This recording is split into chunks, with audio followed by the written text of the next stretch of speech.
Hi there, I'm Kate McClellan, and I've been a professional wedding planner for over 20 years now. I started Planning Collective when I noticed that though most couples are super excited about getting engaged, they quickly feel overwhelmed and intimidated by the actual process of planning their weddings. If left unchecked, this can lead to massive burnout and the urge to scrap all your plans and just elope. While this is totally normal, you don't have to sacrifice your sanity for your dream wedding. In the Wedding Planning Collective podcast, I'm going to share the processes, tips, and tools that all engaged couples like you need to feel confident, supported, and excited about your wedding plans again. Let's get started. Hey there, before we get to the episode, I have a quick question for you. Have you been unsuccessfully trying to shake that feeling that you're forgetting something when it comes to your wedding? You've got the Knot app and you've downloaded countless other planning checklists, but you just can't get rid of that sneaking suspicion that there's something you don't know yet. It's a very common feeling when it comes to wedding planning.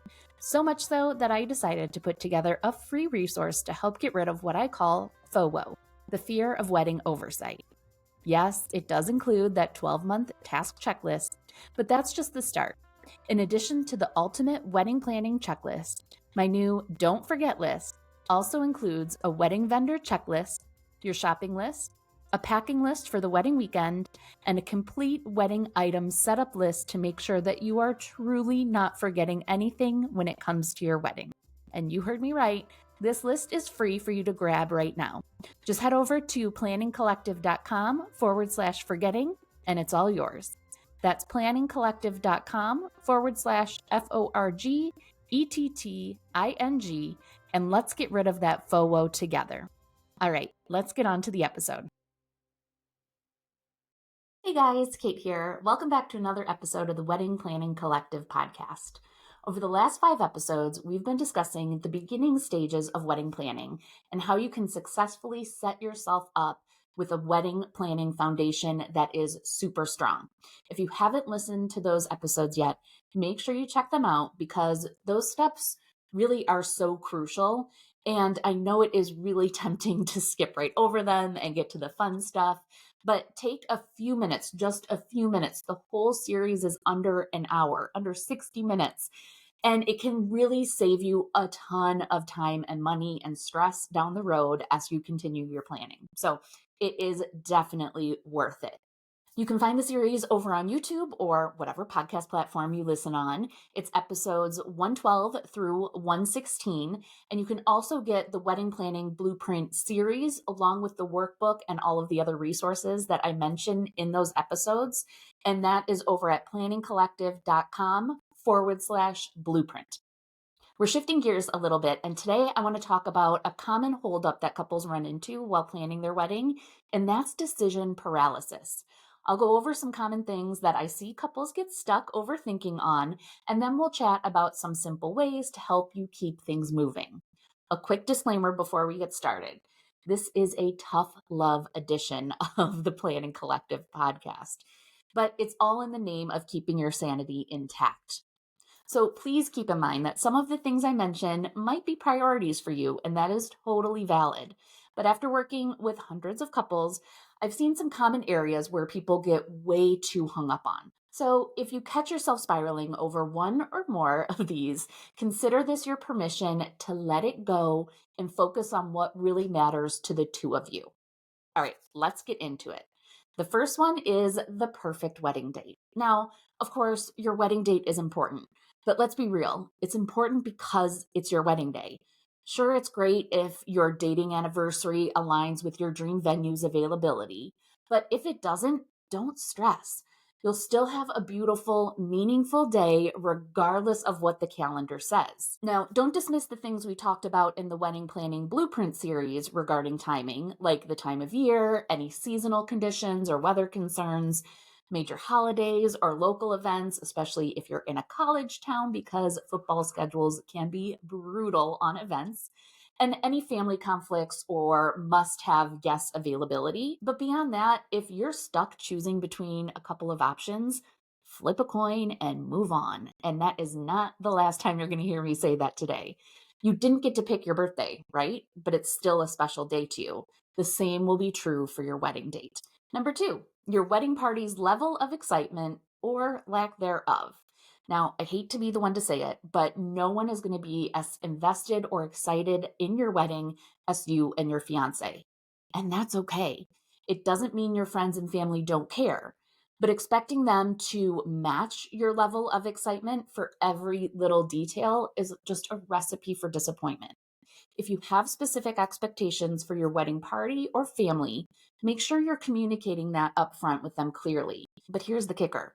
You also have to be okay if they can't meet those expectations. I've seen too many friendships ruined or stressed because they felt that their bridesmaids weren't doing enough or answering group texts fast enough. Don't let that be you. The wedding is your priority, not theirs, and that is totally normal. Number three is finding the absolute best deal. And this is a tough one that I even struggle with outside of weddings, of course. But when it comes to planning your big day, obsessing over the absolute best deal can really be a slippery slope. Because here's the truth, there will always be a cheaper venue, vendor, or product out there. With thousands of vendors in every market, you're not going to be able to compare every single option. By all means, do your research. I'm not telling you to skip that and book the first vendor in every category. But if you find yourself delaying decisions for months while waiting to meet with just one more DJ or just one more photographer, you're probably overthinking it. Also, keep in mind that cheaper doesn't always mean better. You may get a florist quote that's $200 cheaper, but that means you have to set everything up and tear it down. Is that really worth $200? That bargain venue? If they don't include tables and chairs and other resources, make sure you factor in the cost of adding that in before assuming that you're saving money. Comparison and research is great, but make sure you're comparing apples to apples and not apples to bananas. Number four, let's talk about wedding traditions and trends. For this one, I want to flash back to that classic Netflix show about keeping your house organized. Remember Marie Kondo's quote, if it sparks joy, keep it. If it doesn't, get rid of it. We're going to keep the same concept, but apply it to your wedding. Well, some of the wedding traditions are fading a little bit. If you've always dreamed of tossing your bouquet, do it. Just because fewer couples are doing it these days doesn't mean you have to skip it. Now, on the flip side, if the thought of doing a first dance in front of a crowd makes you break out in hives, don't force yourself to do it just because it's tradition. Your wedding, your rules, period. Number five, dress, venue, or vendor regret. Decision fatigue is real, and wedding planning is full of making decisions. So, what happens when you've booked a venue or you've signed a contract? Maybe you said yes to the dress, and then you see something else that makes you second guess your decision. First, I want you to ask yourself, is there a legit problem with my first choice? Meaning, has your vendor been unresponsive or are there actual red flags to that decision? Or is this just FOMO because social media keeps showing you new options that you didn't see before? If it's a real issue, address it sooner rather than later. But if it's just that little voice in your head whispering, but what if? Or did I make the right decision? Shut that down as quickly as possible. Remember, comparison is the thief of joy. If you loved your decision when you made it, trust yourself and move on. And finally, this is for those of you who are a little bit further in the planning process. Number six is RSVP anxiety. And this makes the list because every single day I see posts in wedding groups complaining about guests not RSVPing on time. And trust me, I get it. In an ideal world, the second you start planning, you would know exactly the number of people that are going to be showing up so you can fully work on the plans. It is so frustrating when people don't just check that little box and mail the card back. Or we're making it so easy now with online RSVPs, right? What could their delay be? But here's the hard truth. You're just going to have to wait it out. Here in the States, your caterer and venue will likely need final counts 10 to 14 days before your wedding. So you want to set your RSVP deadline for about 2 to 3 weeks before you have to give them that count. So you have a little bit of a cushion to be able to follow up with the guests at that point. Once the RSVP date has passed, then you can reach out and send a friendly reminder. And a word of warning that you have probably heard me say before, I understand it's tempting to set that RSVP deadline way earlier just to feel like you can have your answers, but please don't do that. The earlier that you collect your RSVPs, the more last minute changes you're going to have to deal with later. And I just ask that you trust me on that one. I know everyone thinks their guests will be the exception to that rule. I've seen it happen over and over again. But when it comes down to it, the week or two before the wedding, you're going to be juggling with a lot of changes to your RSVPs. But a bonus to this is after you go through planning your own wedding, you will never ghost on another RSVP again.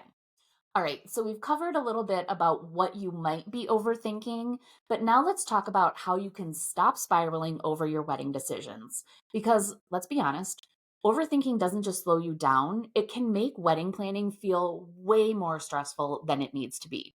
So if you find yourself stuck in decision paralysis, here are a few things to keep in mind. First, set a decision deadline.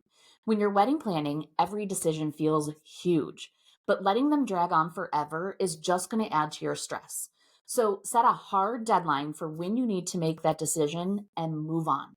For example, if you've been debating between two florists for weeks, give yourself 48 more hours to review their proposals one last time, then make the call. No more Instagram scrolling to find just one more option. The decision is made and you're moving on. If you find that you really can't decide, flip a coin. I'm not even kidding about this.